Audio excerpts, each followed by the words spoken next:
Hey guys, welcome back to my channel. If you are new to my channel, welcome. Thank you so much for being here today. My name is Katie and I am obsessed with makeup, and more importantly, I am going to talk about brushes today. My favorite must-have makeup brushes. I did a video like this a long time ago, back when I first started my YouTube channel. If you guys are very curious, I will definitely link that video down below. It's pretty old, and I definitely wanted to do an updated video talking about my must-have favorite makeup brushes. I did try and do this kind of like categorize with eyes, face, and I also tried to incorporate some, higher end brushes, some more affordable brushes. And if you guys want to know what my must-have favorite makeup brushes are, then just keep watching.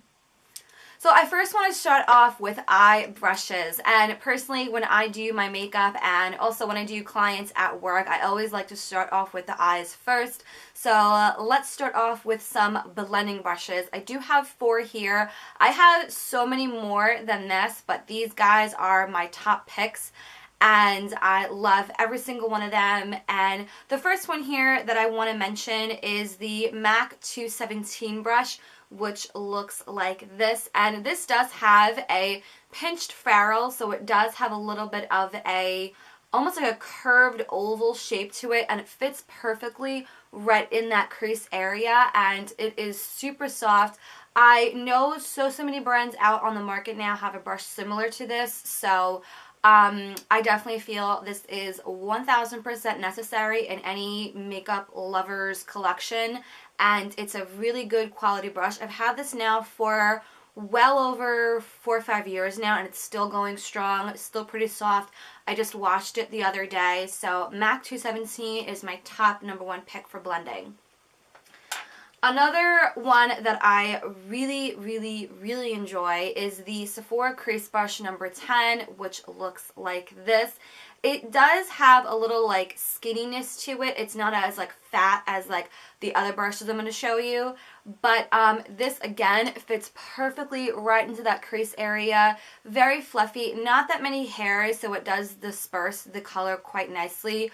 Really super soft. Sephora brushes are amazing quality. These guys are made to last up to 10-15 years, so amazing quality. I mean, they are a little up there in price, but I feel that Sephora brushes are almost like an investment, and I feel if you can afford them, I definitely feel they are worth it. But number 10 crease brush from Sephora is an A. I will always grab this. The next brush we have here is one of my first blending brushes that I ever purchased myself, actually. This is from BH Cosmetics. There isn't an exact name for this one. It just says BH Cosmetics on the handle. But this is a little bit fatter than the Sephora one that I showed you. It does have fluffiness to it. You can kind of see it there. And this works perfectly to use for a transition shade. Again, especially in that crease area. Really super soft. I really hate when brushes get scratchy over time, but even though this is a really nice affordable brush, it still kept its softness. I bought this again probably about a good 5-6 years ago, and it is amazing. And then another excellent brush. I actually have 2 of these. That's how much I love them. And this is actually the E40 brush by Sigma. You could see mine kind of got a little jagged over time, but really is kind of frustrating because this brush was not cheap, and I don't know what happened to why, this wood got all cruddy, but nonetheless the brush is still fine. I have washed this dozens and dozens of times, and it's still really soft. You could see here it's nice and fluffy. Really, nice size to that, blending type of style of a brush, and again, fits perfectly. So I definitely feel that 4 blending brushes are not necessary. I feel like that might be excessive for some people, but again, these brushes I have to say, if all of my blending brushes disappeared, these would be the one that I would repurchase. to the lid area. I do have two here. They are both by Sigma. By the way, this video is not sponsored by any means. I just happen to love Sigma, and Sigma brushes was one of the first brands that I fell in love with back when I first got into makeup. So again, this video is not sponsored. I'm no under affiliation with Sigma by any means. They have no idea who I am. So that's that. So two lid brushes that I really do enjoy. Again, these are both by Sigma. This guy is a little bit on the smaller side, but perfect again to really pack on color all over the lid. And this is the E54 by Sigma, which looks like this. And I believe this was part of their like color payoff series. They have like a specific like collection of brushes for each, you know, category in makeup, I believe, if I'm not mistaken. But this is a really nice flat shader brush. You can see how nice and flat it is. Really nice and soft again to really pack on color all over the lid. It does have a little bit of fluffiness to it if you ever need to kind of like get in that crease area also. So amazing brush for that. And then the other brush that I have here is the E60, E80. I think this is the E80, I want to say. Because again, mine kind of like rubbed off a little bit. But this is a beautiful flat brush. It's a lot bigger than the one that I just mentioned. You can see here the size comparison. But this I really love to just kind of do a little sweep across the lid, you know, a nice light color if I don't necessarily want to pack on color all over the lid. And again, it does have some fluffiness to it, and I actually really enjoy using the same brush for right under the brow bone as well. So a couple different ways you can use one brush. Next brush that I have for the eye category is for eyeliner, specifically gel liner, and this is Sephora Angled Liner number 22. Really nice sharp edge to it, really great precision, and I love how skinny it is also. It's like razor sharp. I have some other angled brushes in my collection that are too thick, and it's tough to get that line nice and crisp, but this brush definitely is really easy to create that little flick, that little line, especially if you're using a gel liner. And I love, again, the quality of Sephora collection brushes. So those are all the eye brushes covered. I know that there are a ton of other categories that I could have delved into, but again, these would be my top picks. Again, if all my brushes disappeared, these would be the ones that I would hands down repurchase. So those are all the eye brushes that I love. Let's move on to some face brushes. So first I want to mention two foundation brushes, and again, I literally have a little jar of just foundation brushes, but these are definitely my top picks for foundation. One being the Morphe E6. This guy's a little dirty because I did use it today, and this is considered a flat top kabuki brush where you can kind of like buff it in. It has a really nice size to get the job done quickly and very cohesive, and I love how like nice and dense it is. It's really super soft. So E6 by Morphe, I love, love, love this one. And then the other one that I love is from BH Cosmetics. I have mentioned this brush a couple times on my channel, and this is a little bit more on the fluffy side, and it does have an angle to it. But again, it just kind of buffs the foundation really nicely, no matter if you're using liquid or cream. You could probably even use it as powder as well, but I do remember I did get this brush in a set. So if I can find it, I will definitely link it down below. That set is 100% worth it if you are new to makeup and, you know, want to build your collection of brushes specifically. I definitely recommend that set. It's the one with the gold handle. So again, I will link that down in the description box if I can find it. So those are my two foundation brushes, and now moving on to concealer. Typically I like to use either my fingers or a sponge for concealer, but when I use a brush I use this one, and this is the E64 by Sigma again. Really nice synthetic bristles to this guy, and it fits so perfectly under here. I kind of like to sweep it a little bit down and then pat it in and just use my fingers to blend it out, no matter what brand of concealer I'm using, and this just gets the job done so much easier and so much more efficiently. So E64 by Sigma, love this one a lot. And then we have here for powder. I really love powder brushes, and this guy I'm just like over the moon about because it just like looks so pretty also. This is by Real Techniques. This is the powder brush. It's pretty big, I have to say. I mean, it's the size of my entire cheek, so whatever powder I'm using, I'll swirl it in, top off the excess, and it's really great just to kind of pack on and swirl it on. Really, really soft, really dense. Again, it's a little dirty because I did use it today, but you could see all those hairs in this brush. There's a lot of hairs to this one, so definitely 1000% recommend Real Techniques. I feel like they are on the affordable side, and especially if you could find them on sale, especially at Ulta. I definitely think that they are worth it, and they have the nice like flat tops. You can kind of like sit it right on your vanity.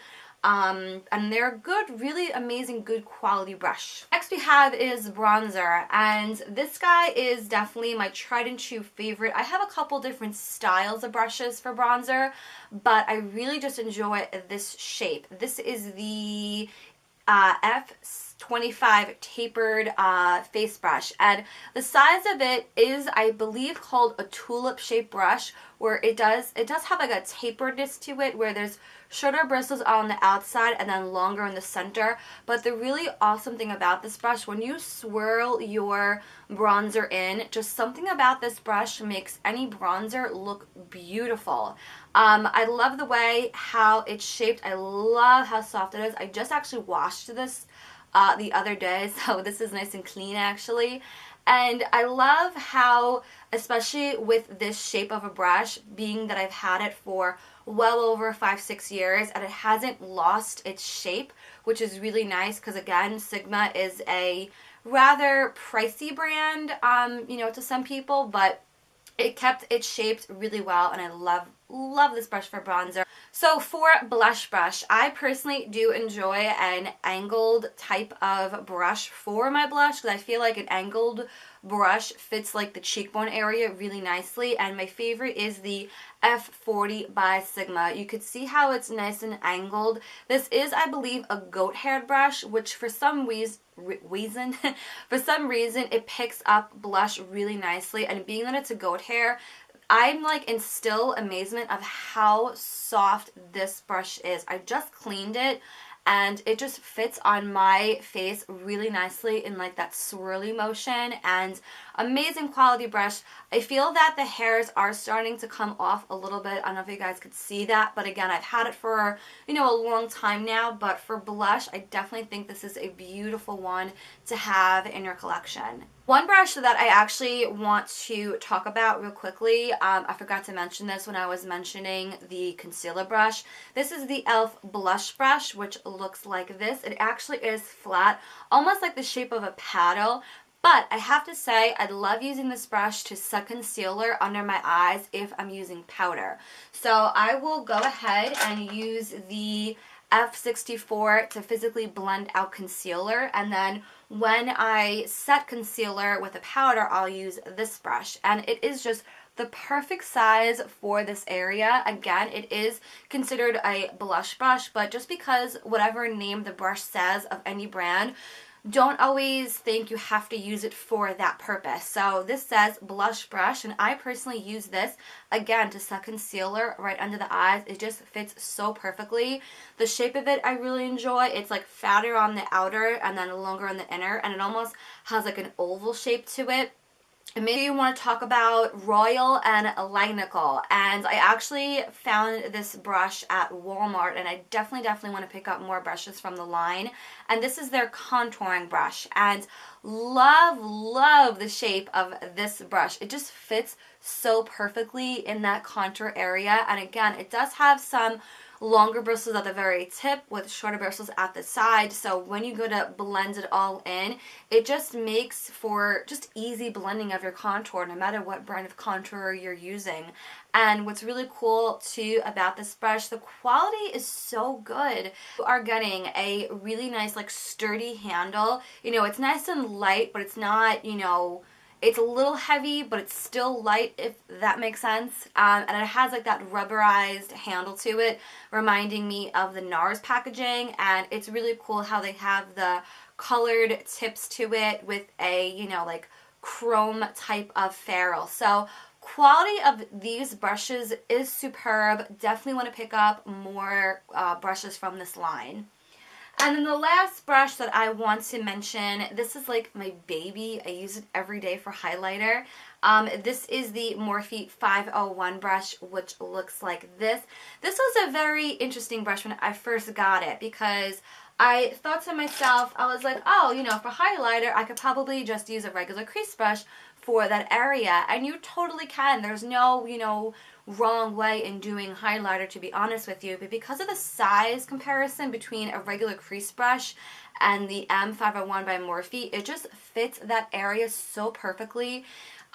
Whatever highlighter brand I'm using, whether it's Anastasia or Becca or whatever, it just makes just for easy blending. And I really love especially that it's not too dense, but it's not too fluffy, so it picks up the perfect amount of product from the product onto the face really well. And this brush is definitely worth it. I actually do want to buy a backup of this brush, and maybe even a backup again for my freelancing kit. I definitely think this brush is, again, 1000% worth it. If you are into highlighting, I really think you need this brush.